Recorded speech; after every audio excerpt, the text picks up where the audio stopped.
सुल्तान को पता है तुम्हारी प्रेगनेंसी का? नहीं, इतने दिनों से मेरी उससे बात ही नहीं हुई। अगर तुम कहो तो मैं उसे फोन करके खुशखबरी दे दूं? कोई ज़रूरत नहीं, सब पता है उसे। ऐसा हो ही नहीं सकता कि बीजान ने उसे मेरी प्रेगनेंसी के बारे में बताया ना हो। अगर उसे इतनी परवाह होती ना बाप बनने की, या मेरी थोड़ी सी फिक्र होती, तो आ गया होता अब तक मुझे लेने के लिए। बीजान बता रही थी कि वो शहर से बाहर गया हुआ है और वो उसे सरप्राइज देना चाहती हैं, इसीलिए नहीं बताया। और तुम देखना, जब उसे पता चलेगा ना तो वो खुद ब खुद ठीक हो जाएगा।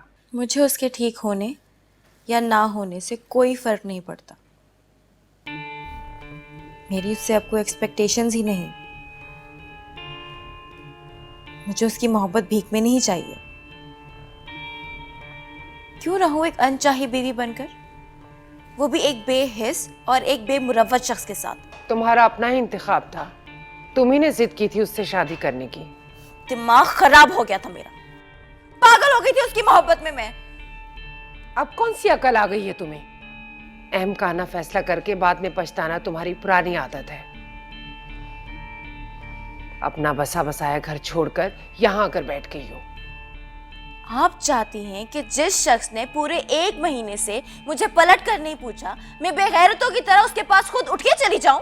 ठीक है, मत जाओ, लेकिन जैसे उसे पता चलेगा ना कि वो बाप बनने वाला है, वो खुद ब खुद आ जाएगा। मैं उसके पास किसी कीमत पे वापस नहीं जाऊंगी। बच्चा होते ही मैं खुला ले लूंगी।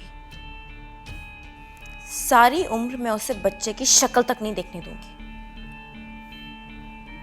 उसने मुझे तड़पाया था ना, अब आप देखना, सारी जिंदगी तड़पेगा वो अपने बच्चे की शक्ल देखने के लिए। माँ बाप के झगड़े बच्चों की शख्सियत को किस तरह तोड़ देते हैं, तुम्हें अंदाजा भी नहीं है।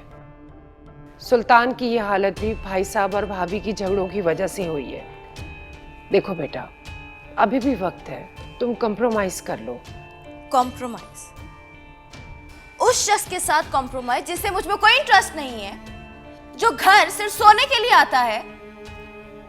बीवी अगर चाहे ना तो बुरे से बुरे शौहर को भी मोहब्बत की जंजीर पहनाकर गलत रास्ते से रोक सकती है।